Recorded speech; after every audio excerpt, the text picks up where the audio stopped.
Viewers, welcome back in our show.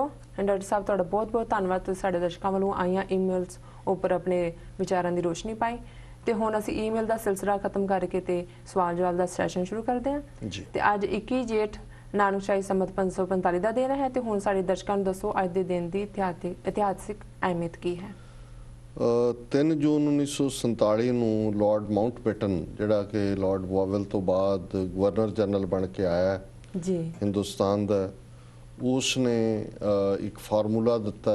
उन्होंने कहा कि भी जिन्होंने स्टेटां दे विच दो उन्होंने ग्रुपिंग्स बनाई हुई सी कि भी ये मंग हुंदी है एक पासे हिंदू जां गैर मुसलमान मेजोरिटी स्टेटां दा नैटवर्क, एक पासे उन्हां दी मेजोरिटी वाला, कि जे उहदे चों वंड दी मंग करनगे तो फिर डिवीजन कर दी जाएगी। 1947 च उन्हें ऐलान किया कि पंजाब और बंगाल ਜਿਹੜੇ ਨੇ ਵੰਡੇ ਜਾਣਗੇ। ਇਹ ਬਾਅਦ ਦਾ ਫੈਸਲਾ ਸੀ ਕਿ ਕਿਹੜੀਆਂ ਡਿਵੀਜ਼ਨਸ ਕਿਹੜੇ ਇਲਾਕੇ। ਬਾਉਂਡਰੀ ਕਮਿਸ਼ਨ ਬਣਿਆ, ਰੈੱਡ ਕਲਿਫ ਜਿਹੜਾ ਉਸ ਦਾ ਇੰਚਾਰਜ ਬਣਿਆ ਔਰ ਉਹਨਾਂ ਨੇ 1941 ਦੀ ਮਰਦਮਸ਼ੁਮਾਰੀ ਨੂੰ ਆਧਾਰ ਬਣਾ ਕੇ ਪੰਜਾਬ ਔਰ ਬੰਗਾਲ ਦੀ ਵੰਡ ਕੀਤੀ ਜੀ।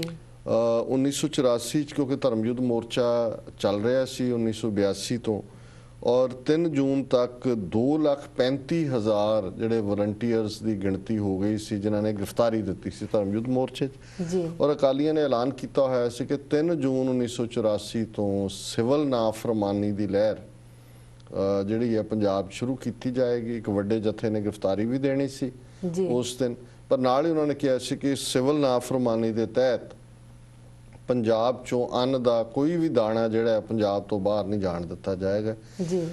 ਇਹ ਵੀ ਕਿਉਂਕਿ ਉਹਨਾਂ ਨੇ ਟੈਂਕਾਂ ਤੋਪਾਂ ਨਾਲ ਹਮਲਾ ਕਰਕੇ ਜਿੱਥੇ ਬਾਕੀ ਘੱਲੂਘਾਰਾ ਕੀਤਾ ਹੈ, ਸੋ ਧਰਮ ਯੁੱਧ ਮੋਰਚੇ ਦਾ ਵੀ ਉਹਨਾਂ ਨੇ ਭੋਗ ਪਾ ਦਿੱਤਾ ਜੀ।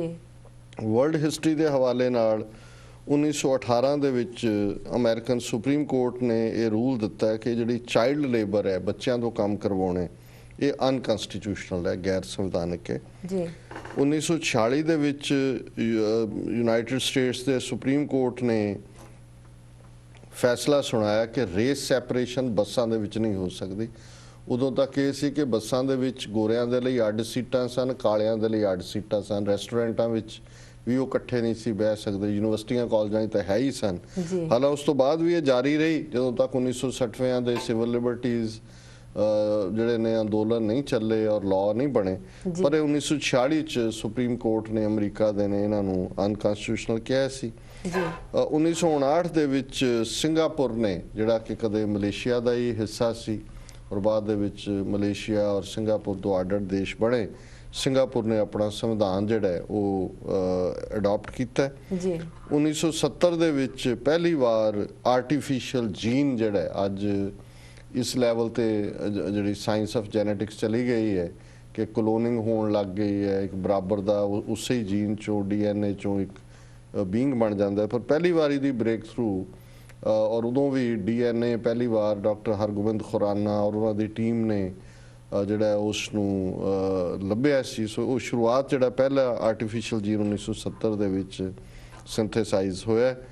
1976 ਦੇ ਵਿੱਚ ਜਿਹੜਾ ਅਮਰੀਕਾ ਨੂੰ ਸਭ ਤੋਂ ਪੁਰਾਣੀ ਜਿਹੜਾ ਕਨਸਟੀਟਿਊਸ਼ਨਲ ਬੇਸ ਦੇ ਉੱਤੇ ਜਿਹੜੀ ਹਿਊਮਨ ਸੁਸਾਇਟੀ ਦੀ ਅੱਜ ਗਵਰਨੈਂਸ ਹੁੰਦੀ ਹੈ, ਉਹਦਾ ਪੁਰਾਣਾ ਸੰਵਿਧਾਨ ਇੰਗਲੈਂਡ ਦੇ ਵਿੱਚ ਸ਼ਾਇਦ 12ਵੀਂ ਜਾਂ 13ਵੀਂ ਸਦੀ ਦੇ ਵਿੱਚ ਲਿਖਿਆ ਗਿਆ, ਉਹਨੂੰ ਮੈਗਨਾ ਕਾਰਟਾ ਕਹਿੰਦੇ ਨੇ। ਸੋ ਜਿਹੜੀ ਮੈਗਨਾ ਕਾਰਟਾ ਦੀ ਸਭ ਤੋਂ ਪੁਰਾਣੀ ਅਵੇਲੇਬਲ ਕਾਪੀ ਸੀ 1976 ਦੇ ਵਿੱਚ ਯੂਨਾਈਟਿਡ ਸਟੇਟਸ ਨੂੰ ਭੇਟ ਕੀਤੀ ਗਈ।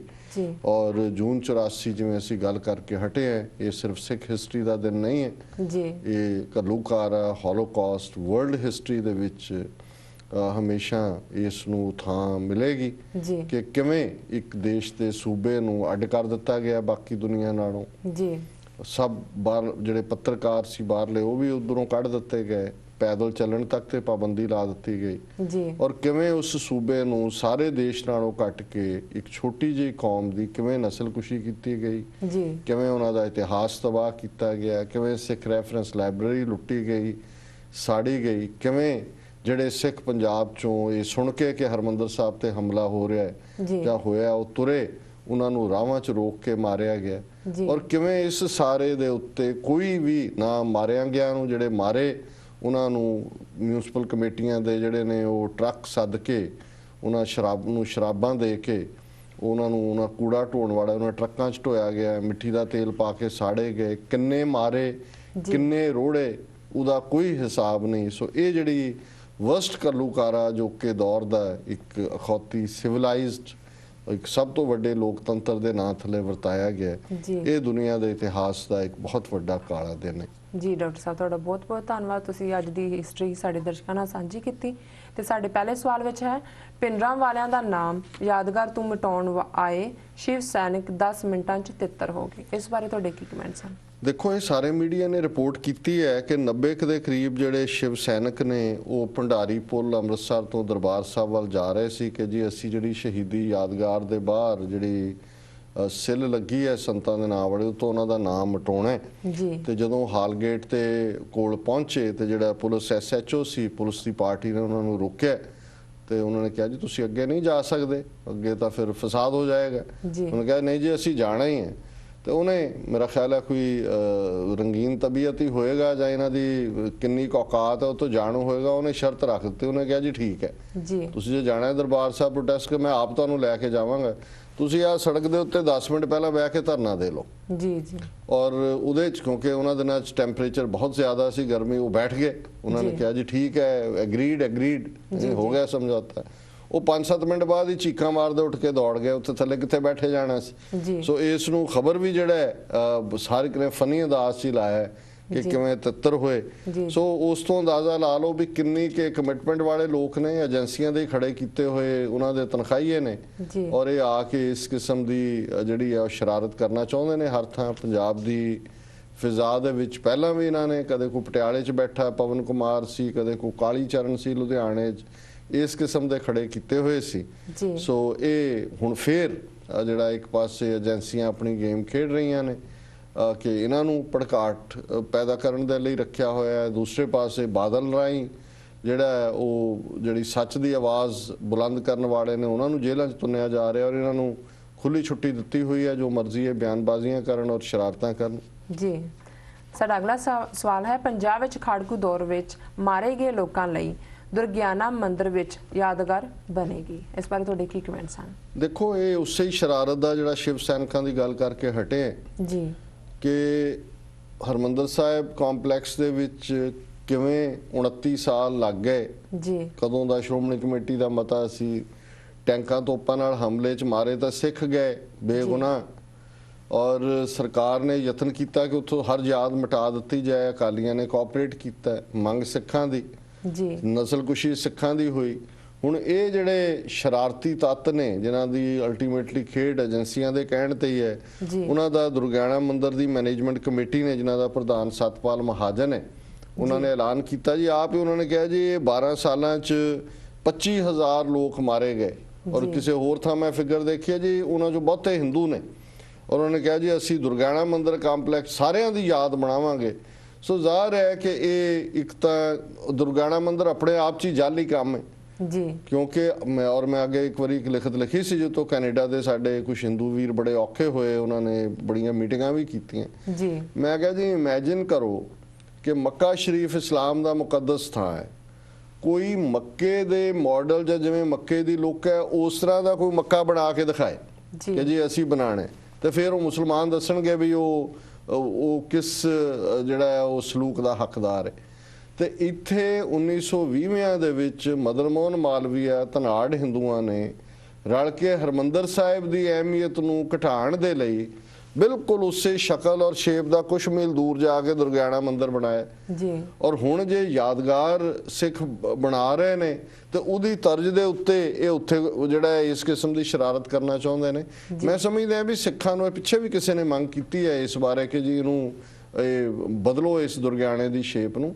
ਮੈਂ ਸਮਝਦਾ ਵੀ ਇਹਦਾ ਜਵਾਬ ਇਹ ਨਹੀਂ ਹੈ ਵੀ ਅਸੀਂ ਬਿਆਨਬਾਜ਼ੀਆਂ, ਇਹਦਾ ਜਵਾਬ ਇਹ ਹੈ ਕਿ ਸਿੱਖ ਮੂਵਮੈਂਟ ਇੱਕ ਵਿੱਢਣ ਕਿ ਜੀ ਇਹ ਦੁਰਗਿਆਣਾ ਮੰਦਿਰ ਨੂੰ ਜਿਹੜਾ ਇਹ ਰਿਮੂਵ ਕਰੋ, ਇਹਨੂੰ ਜਿਵੇਂ ਤੁਹਾਡੇ ਮੰਦਿਰ ਬਣੇ ਹੁੰਦੇ ਨੇ ਕਲਸ਼ ਖੜੇ ਕਰਕੇ ਜਾਂ ਸ਼ਿਵਲਿੰਗ ਬਣਾ ਕੇ ਉਵੇਂ ਬਣਾਓ, ਸ਼ਿਵਲਿੰਗ ਬਣਾਓ ਉੱਥੇ ਜਿਹੜਾ ਤੁਹਾਡਾ ਆਰਟ ਹੈ ਤੇ ਤੁਹਾਡੀ ਕਲਾ ਹੈ, ਔਰ ਇਹਨੂੰ ਜਿਹੜਾ ਹੈਗਾ ਇਸ ਨੂੰ ਰਿਮੂਵ ਕਰੋ ਜੀ ਜੀ। ਕਿਉਂਕਿ ਇਹ ਬਰਾਬਰ ਹਰਮੰਦਰ ਸਾਹਿਬ ਦੀ ਅਹਿਮੀਅਤ ਨੂੰ ਘਟਾਉਣ ਲਈ ਇਹਨੂੰ ਬਣਾਇਆ। ਫਿਰ ਇਹ ਯਕੀਨੀ ਬਣਾਉਂਦੇ ਨੇ ਕਿ ਸੈਂਟਰ ਗਵਰਨਮੈਂਟ ਦਾ ਕੋਈ ਆ ਜਾਏ, ਦੂਜਾ ਆ ਜਾਏ, ਉਹਨੂੰ ਜੇ ਹਰਮੰਦਰ ਸਾਹਿਬ ਆਣਾ ਹੈ ਤਾਂ ਉਹਨੇ ਦੁਰਗਿਆਣਾ ਮੰਦਿਰ, ਕੋਈ ਦੁਰਗਿਆਣਾ ਮੰਦਿਰ 'ਚ ਕੋਈ ਰਾਮਚੰਦਰ ਆਏ ਨੇ, ਕੋਈ ਕ੍ਰਿਸ਼ਨ ਆਏ ਨੇ ਉੱਥੇ, ਉਹਦਾ ਕੋਈ ਇਤਿਹਾਸ ਹੈ।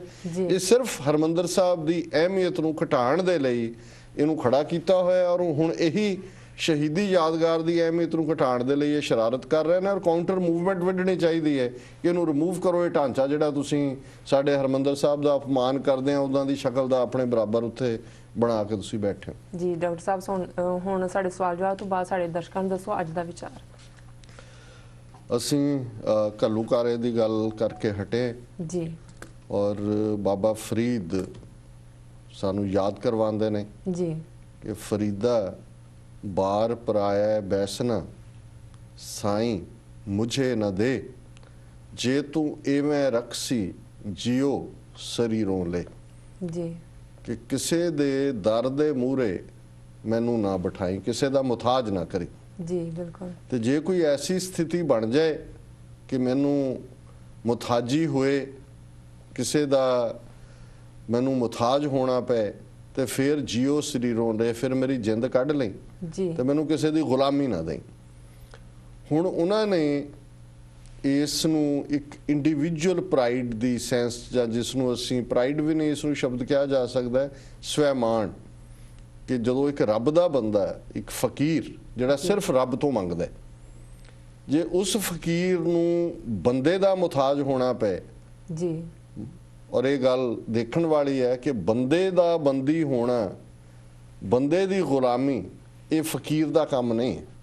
ਜੀ ਔਰ ਇਹ ਗੱਲ ਸਾਨੂੰ ਯਾਦ ਕਰਵਾਉਂਦੀ ਹੈ ਕਿ ਮਨਮੁਖ ਹੋਏ ਬੰਦੇ ਦਾ ਬੰਦਾ। ਜਦੋਂ ਤੁਸੀਂ ਬੰਦੇ ਦੇ ਬੰਦੇ ਬਣ ਜਾਂਦੇ ਹੋ, ਬੰਦੇ ਨੂੰ ਤੁਸੀਂ ਹਜ਼ੂਰ ਸਾਡਾ ਮਾਈ ਬਾਪ ਕਹਿਣ ਲੱਗ ਜਾਂਦੇ ਹੋ, ਫਿਰ ਤੁਸੀਂ ਖੁਦਾ ਦਾ, ਰੱਬ ਦਾ ਸ਼ਰੀਕ ਖੜਾ ਕਰ ਦਿੰਦੇ ਹੋ ਉਸ ਦੇ ਬਰਾਬਰ। ਜੀ ਸੋ ਜਿਹੜਾ ਮੰਗਣਾ ਹੈ ਉਹ ਤਾਂ ਰੱਬ ਤੋਂ ਮੰਗਣਾ ਹੈ, ਔਰ ਬਾਬਾ ਫਰੀਦ ਉਸ ਸੈਂਸ ਨੂੰ ਹੀ ਰਿਫਲੈਕਟ ਕਰਦੇ ਨੇ। ਔਰ ਇਹ ਇੱਕ ਬੜੀ ਕਹਾਣੀ ਹੈ ਕਿ ਜਦੋਂ ਅਲੈਗਜ਼ੈਂਡਰ ਸਿਕੰਦਰ ਆਇਆ ਪੰਜਾਬ ਬਿਆਸਾ ਦੇ ਕੰਢੇ ਤੱਕ ਆਇਆ, ਉੱਥੇ ਪਹਾੜੀਆਂ ਸੀ, ਉਹਨੂੰ ਪਤਾ ਲੱਗਾ ਇੱਥੇ ਕੋਈ ਰੱਬ ਦਾ ਫਕੀਰ ਰਹਿੰਦਾ, ਉੱਤੇ ਚਲਾ ਗਿਆ ਦੁਭਾਸ਼ੀਆਂ ਨੂੰ ਲੈ ਕੇ, ਇੰਟਰਪ੍ਰੇਟਰ ਨੂੰ। ਜੀ ਤੇ ਉਹ ਬਾਹਰ ਇੱਕ ਨੰਗ ਧੜੰਗਾ ਫਕੀਰ ਬੈਠਾ ਸੀ ਇੱਕ ਪੱਥਰ ਦੇ ਉੱਤੇ, ਤੇ ਜਾ ਕੇ ਖਲੋ ਗਿਆ ਸਿਕੰਦਰ